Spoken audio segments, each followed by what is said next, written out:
Entonces, ahora sí, pues darles la bienvenida a todos, a nombre de la Universidad Andina, a nombre del área de letras y del área de comunicación, para este conversatorio que intenta ser como muy dinámico y muy informal, para ir tratando de recabar entre todos nosotros algunas reflexiones en torno a la memoria, ¿no? Al archivo.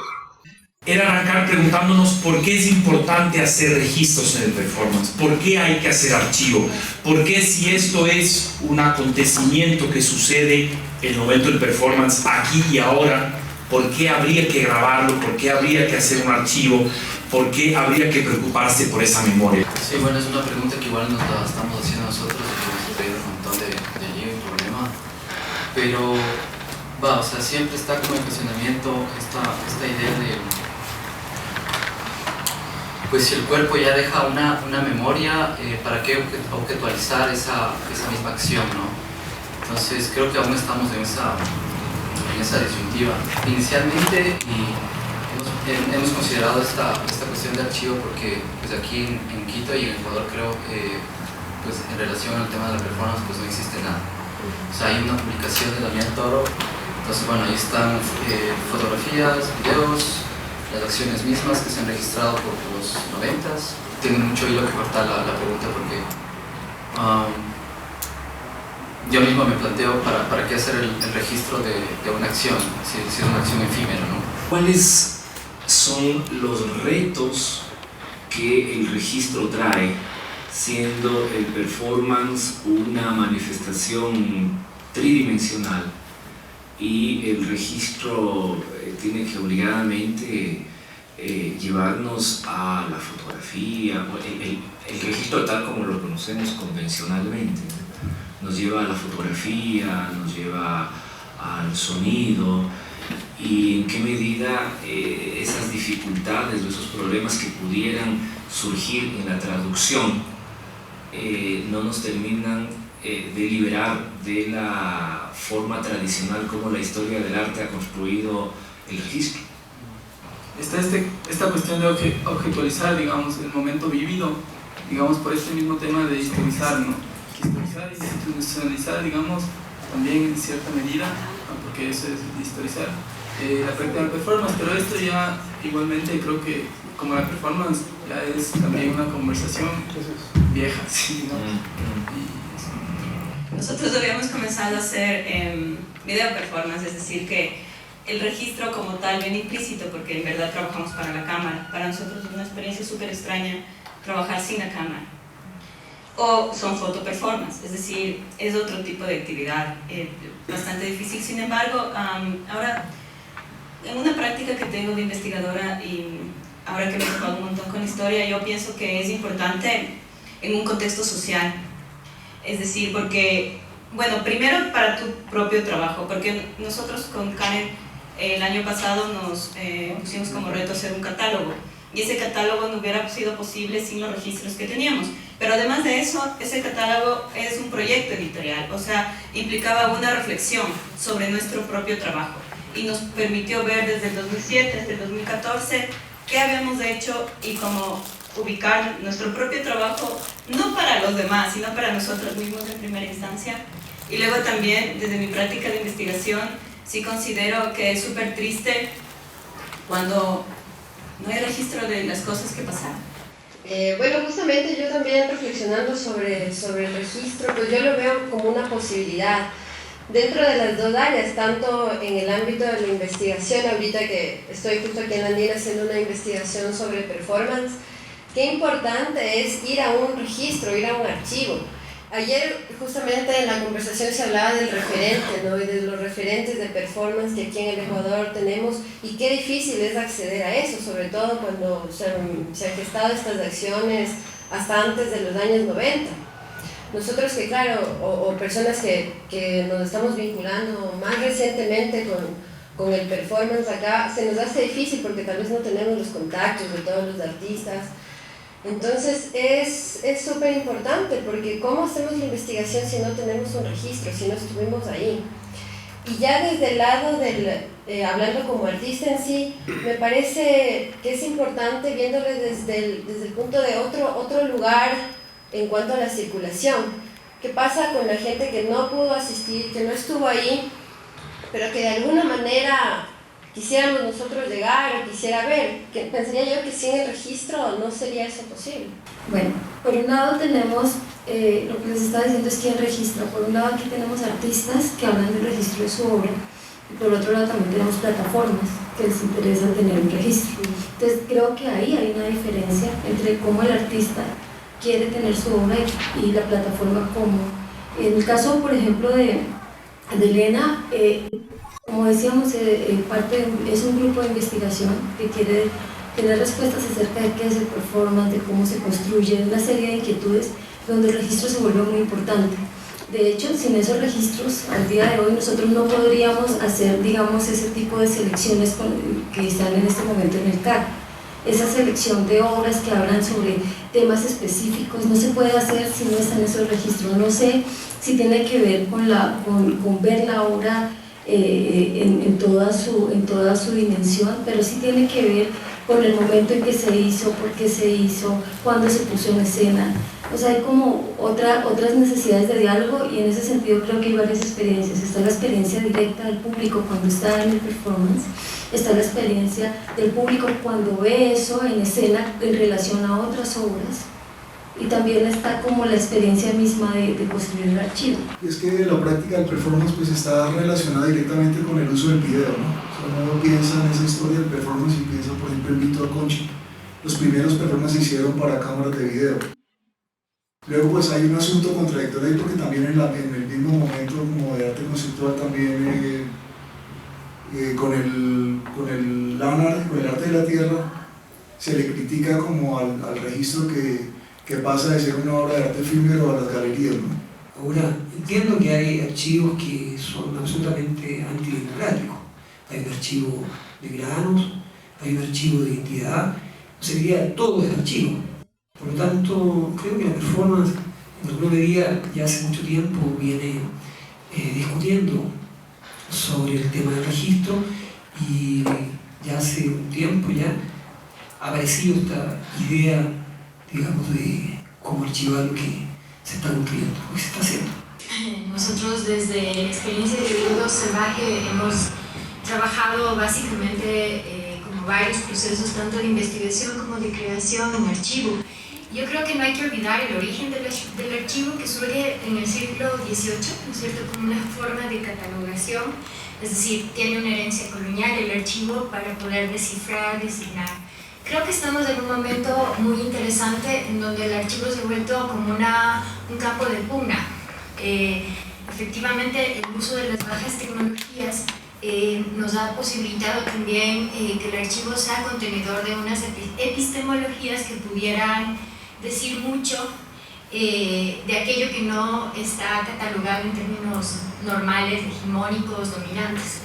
En ese sentido, yo tengo la impresión por el trabajo en campo que hemos hecho con Fabiano Cueva, que la misma acción de archivar, en términos de lo sonoro, ya es un performance. Le llevamos al campo de digamos, a esa denominación de la noción de performance como acción. Entonces, creo que el gesto de la cámara, del uso, de la colocación, del ángulo, ya lleva detrás una acción performática, que es lo que sucede en el sonido, porque estás allí como componiendo cosas mientras recoges sonidos de la ciudad, por ejemplo. Yo lo que creo es que últimamente este no es, bueno, diciendo un poco, no creo que es un tema antiguo, me parece que es súper actual, y me parece que es precisamente un dilema también, porque ¿qué es lo que estamos contando a través del archivo? Creo que en el caso ecuatoriano hemos tenido como varias experiencias, como archivadores del archivo del archivador, ¿no? Entonces habría que preguntarse quién es el que hace como el trabajo de registro, qué tipo de tenencia, qué tipo de rol, qué tipo de estatuto tiene frente a los otros que archivan, y ese es un lugar problemático. Solo como para pensar, porque hemos tenido como yo unos dilemas de allí, ¿no? Hoy día la institución no necesita ni requiere de la documentación webcam, justamente porque tiene mala definición. O sea, hoy día la institución pide un Full HD, por ejemplo. Y estamos hablando de soporte tecnológico que en alguna medida muchas veces no están al acceso a la gente que está aumentando. Por lo tanto, habría que pensar cuál es la condición política del archivo en relación a esa condición tecnológica doméstica que podría ser la baja definición. O sea, ¿cómo ingresa la baja definición versus contra la alta definición? Desde mi experiencia siento que la más alta definición que he podido encontrar para guardar performance es el texto, es realmente quién lo vio. Prefiero ese filtro a un filtro Canon o un filtro, no sé, Fujifilm. Cuando tenemos dos fotos de un mismo performance de diferentes ángulos, casi tenemos lo mismo. Pero cuando tenemos dos relatos de quién lo vio, entonces tenemos ahí una diferencia alta.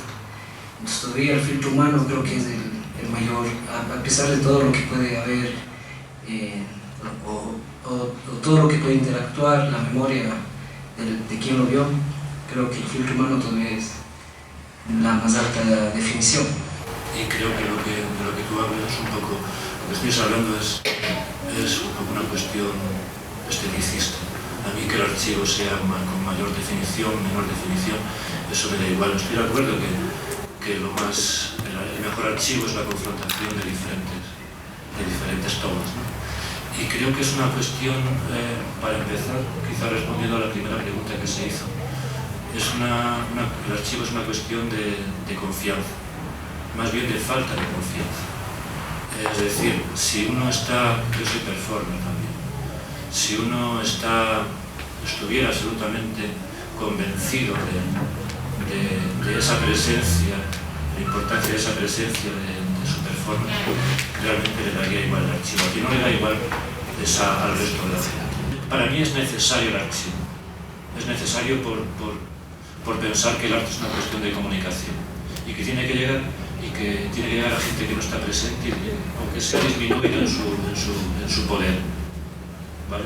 Pero que poquita gente conozco yo, y a lo mejor es por eso, porque no se ha archivado su trabajo. Poquita gente conozco que no quiera que su trabajo perdure. Incluso los más radicales que yo he conocido, que han dicho no hacemos fotos, no hacemos vídeo, han acudido, o sea, ni siquiera invitamos público, luego ellos han contado lo que han hecho. Y tenemos el relato de lo que ellos contaron. O sea que archivado queda. El registro tiene un uso educativo, no hablando bajo un techo universitario. Creo que tiene un recurso educativo, un recurso de comunicación. Si es que no hubiera ese uso educativo, no hubiera un catálogo, no hubiera una exposición por la que estamos aquí, no hubiera, no sé, una tesis, etcétera, etcétera. Y yo recuerdo hace algunos años, mi primer performance dentro de la galería, Melina lo registró, ¿no? Y ella de repente se conflictuaba muchísimo en la toma y la luz. Yo como que dentro del área de performance no le daba todas esas áreas de importancia, y luego con el pasar del tiempo comprendí que sí, eso era importante, y tal vez gracias que me topé como una guionista para hacer el primer registro, ¿no? Y es importante porque tenemos que pensar que el performance tiene dos aspectos que detonan su comprensión en la ejecución y post-ejecución, y que es la temporalidad y el segundo espectador. Hay muchos performances que se hacen y que no pueden ser repetidos, y yo creo que ellos requieren un registro. Y si mal no me equivoco, no sé, pero creo que hasta los 80 el performance, el registro funcionaba solo como registro, mostrar al segundo espectador aquella temporalidad de acción cuerpo-espacio que acontecía para poder presenciar aquello en lo que no estuvo presente. A mí me interesa también ese punto ahí de pugna también con el mundo académico, que son los que construyen la historia un poco, los que organizan y cierran, bueno. Y nosotros, desde ser unos colectivos que hemos finalmente organizado pues, como esta información, ¿no? Creo que está clara la importancia, o sea, creo que para todos y por la mayoría, la importancia que tiene el archivo, ¿no? O sea, a nivel educativo, pedagógico, de difusión, de circulación. O sea, creo que eso no... un punto que estaba pensando era como también el tema de la comercialización, ¿no? Que es sumamente conflictivo e importante traerlo como a colación, porque esa es la única forma que tiene como el artista como para poder sostener su práctica, ¿no?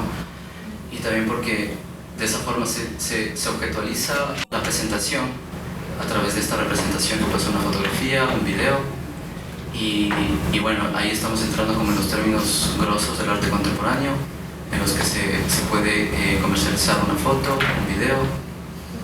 Y bueno, estaba pensando como en ese aspecto, ¿no? Como en el tema también de archivar o de registrar para eso, ¿no? La operación de documentar tiene una sintaxis y una narrativa, y por lo tanto la pregunta es cuáles son entonces esos códigos de producción para llevar a cabo un registro que esté dentro de la modalidad de documentación de performance y que pueda ser transferida, pueda circular, pueda socializarse, en fin, que son, yo diría, situaciones necesarias y fundamentales dentro del trabajo post-performance.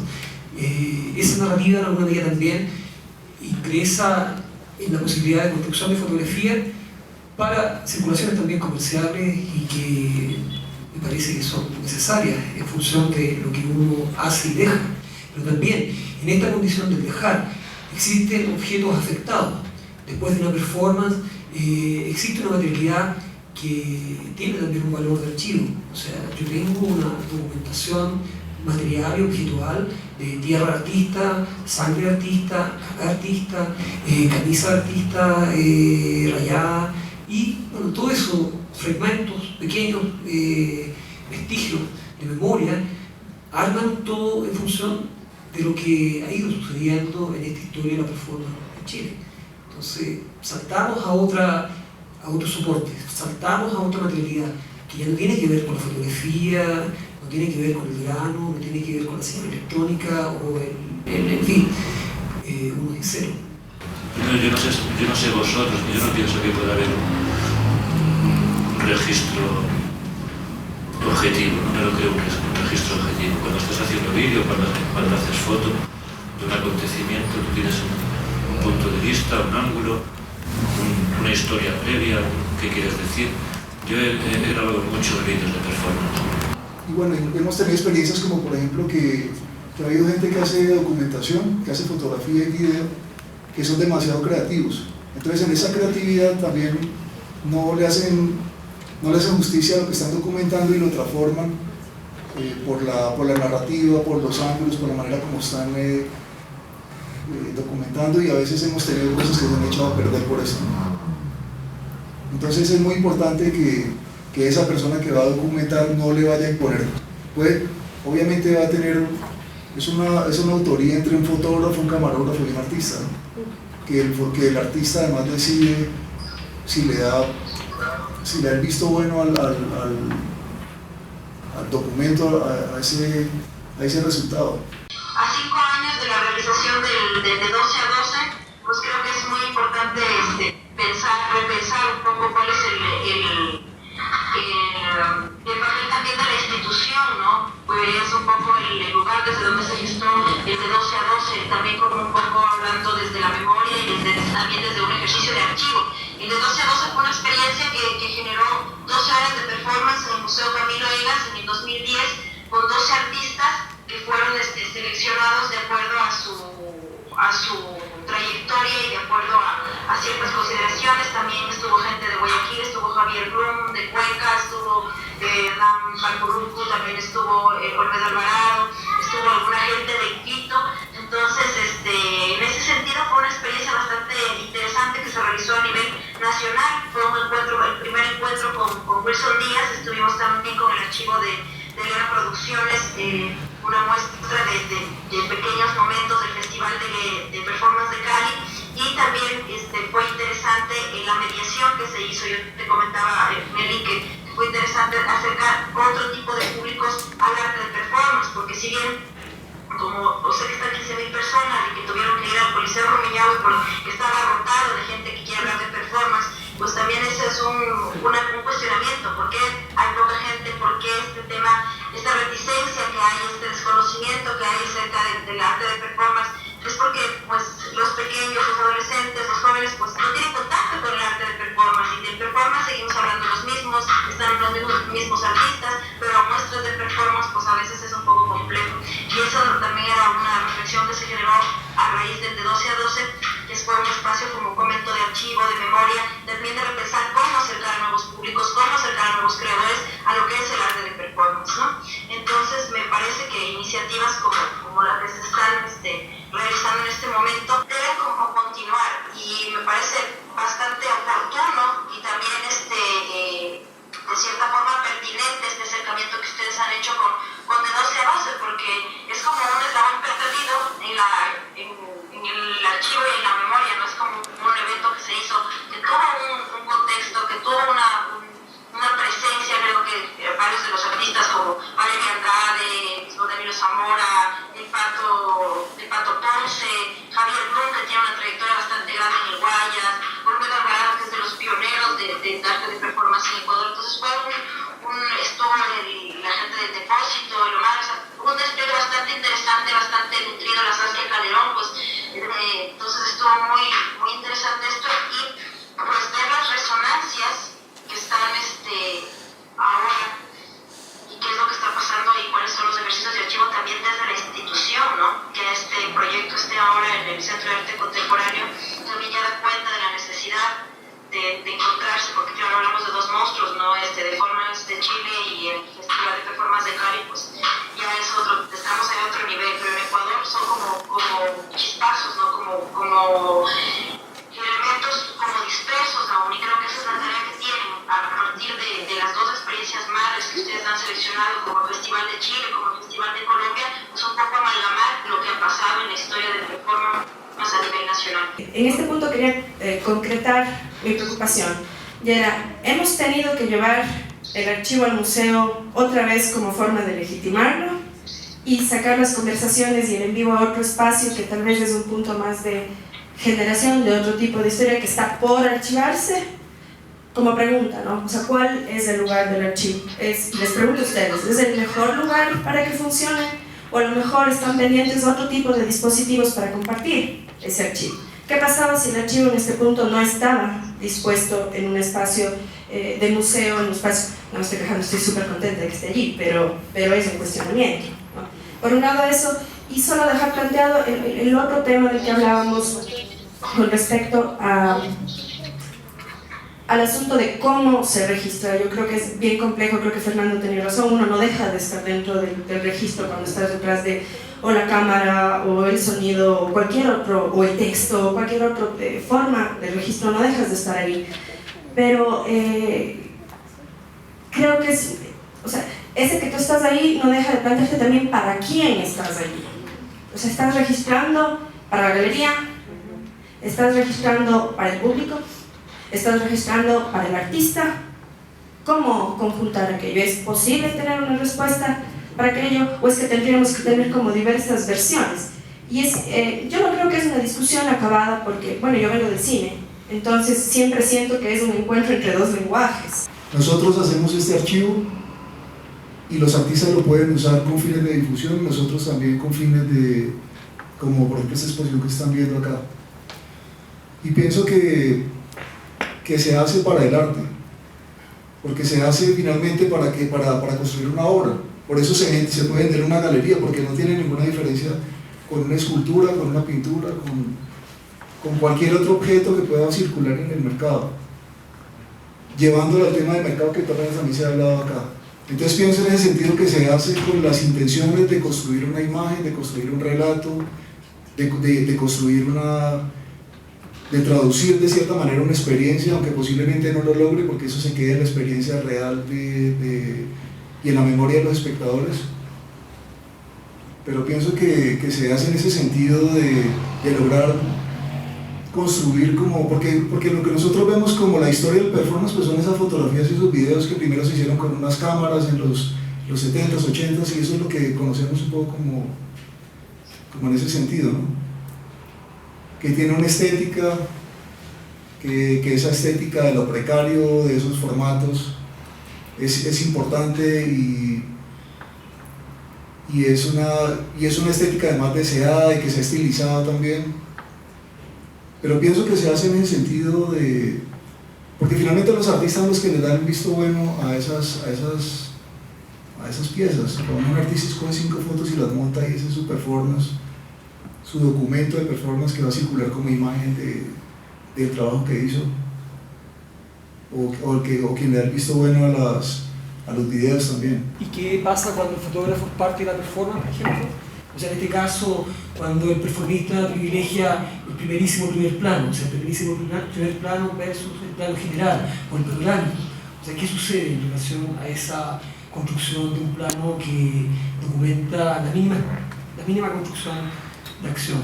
Entonces, yo creo que ahí muchas veces también hay que ver cómo visualizar esto. O sea, el fotógrafo en algunas performances ha sido parte de la performance, y eso me parece interesante. Y ahí rompe el prejuicio de un fotógrafo como parte del público externo y que está mirando y está documentando a partir, digamos, de su estructura que tiene como fotógrafo. Ahora, Deforme no tiene un archivo. Deforme sí tiene una documentación que es monumental y está dispersa, y no hay un cuidado, digamos, para conservar el material que hay.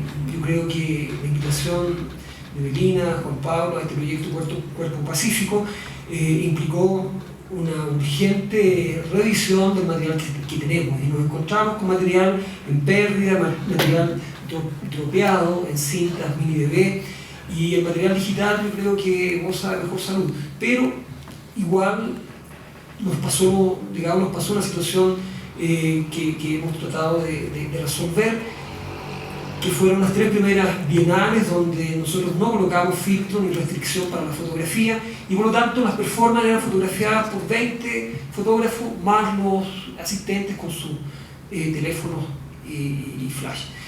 Y bueno, eso fue absolutamente, yo diría, desbordado, no había ningún control. El registro video era contaminado por el fotógrafo y aparecían fotógrafos en un plano donde le robaban prácticamente visibilidad al performista. Y bueno, al final son problemas netamente de lenguaje, problemas prácticos que hemos tenido que ir viendo cómo resolver, y desde la Bienal 2012-14 logramos conformar equipos de trabajo con plantillas de desplazamiento en términos de poder dejar el espacio libre para el que está videando y el que está fotografiando. Bueno, son acuerdos y formas también a lo mejor de llegar a lograr una argumentación donde se respete el espacio del performista. Yo pienso que no hay una norma, o sea, tratar de crear una regla, decir cómo tienen que ser las cosas, es bastante difícil y complicado. Yo pienso que esto precisamente es parte de la exploración de todo este camino que hemos construido, y cómo se acerca al público también puede ser por medio de la fotografía. Estamos hablando de los fotógrafos que la plataforma dispone o que el artista dispone, pero también el público puede decidir tomar una fotografía y ponerla a circular. De hecho, estamos en un mundo donde la gente con su teléfono pone a circular lo que le parece interesante. Entonces, digamos, por eso creo que es muy difícil tratar de plantear que sí, que no. Digamos, de pronto pienso que una de las cosas más complicadas en el arte contemporáneo es que es paradójico, pero existe un gran poder de autolimitación, ¿no? Digamos, de buscar como un gesto, y cuando se tiene el gesto ya hay una intimidación sobre qué se hace con él, y nos devolvemos otra vez a las discusiones, cómo puede ser. Y creo que yo pienso que hay que dejar un fluir de las cosas, mirar cómo estas cosas se van construyendo. Por eso pienso que el público también tiene la libertad de registrar y poner a circular. Sobre los espacios, y creo que la fotografía es también una respuesta del público, ¿no? Se sale de nuestro circuito. Yo creo que la plataforma tiene unos objetivos claros sobre cómo maneja sus registros. El artista tiene unos objetivos claros sobre qué quiere que pase con su obra. Por ejemplo, conozco artistas que trabajan en performance que no les interesa vender nada de su obra, sino que solamente se conserve la fotografía como una cosa que circula. Hay otros que sí les interesa vender el video, y a otros que no les interesa el video sino la fotografía como tal. Esas son decisiones que cada quien toma. Los artistas tienen esa libertad, las plataformas plantean sus políticas. De hecho, ustedes ven que aquí tenemos 2 eventos que manejan performance y sin embargo, no por manejar una dinámica bajo un mismo término, estamos hablando casi que de lo mismo. Tenemos visiones incluso muy diferentes. Y sobre los espacios de legitimación, digamos, no creo que existan espacios de legitimación, creo que eso lo legitima el artista o lo legitima la plataforma. Nosotros pensamos que el gesto de haber, o yo pienso que el gesto de haber creado un festival de performance precisamente que legitima todo lo que pasa en él. Donde circula, pues nosotros respondemos a las invitaciones, vamos a los museos, vamos a espacios culturales, lo podemos hacer en una casa, en un apartamento, donde se necesite que circule y haya un diálogo donde nosotros podamos seguir construyendo, pues nos interesa ese espacio. Pero digamos, no tenemos como una selección de espacios donde nosotros queremos estar, donde no pensamos estar tampoco, sino que precisamente si ustedes ven la muestra, también tenemos una curiosidad por los espacios, por jugar con esos espacios y por ponerlos en problema, incluso no solamente para el arte, sino para nosotros mismos.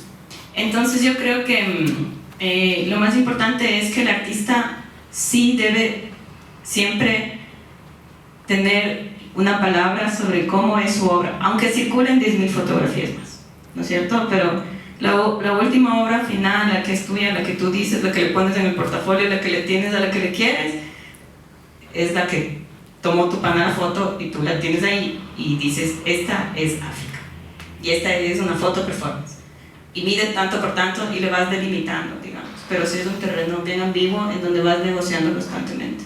Yo pienso que también el público puede decir qué es la obra del artista. Cuando les digo que va y toma su registro y pone a circular algo, se sale de las manos del artista y hay como varias decisiones. Entonces no hay una única decisión, está la decisión del artista, está la decisión del fotógrafo, puede estar la decisión de la plataforma, pero también está la decisión del público.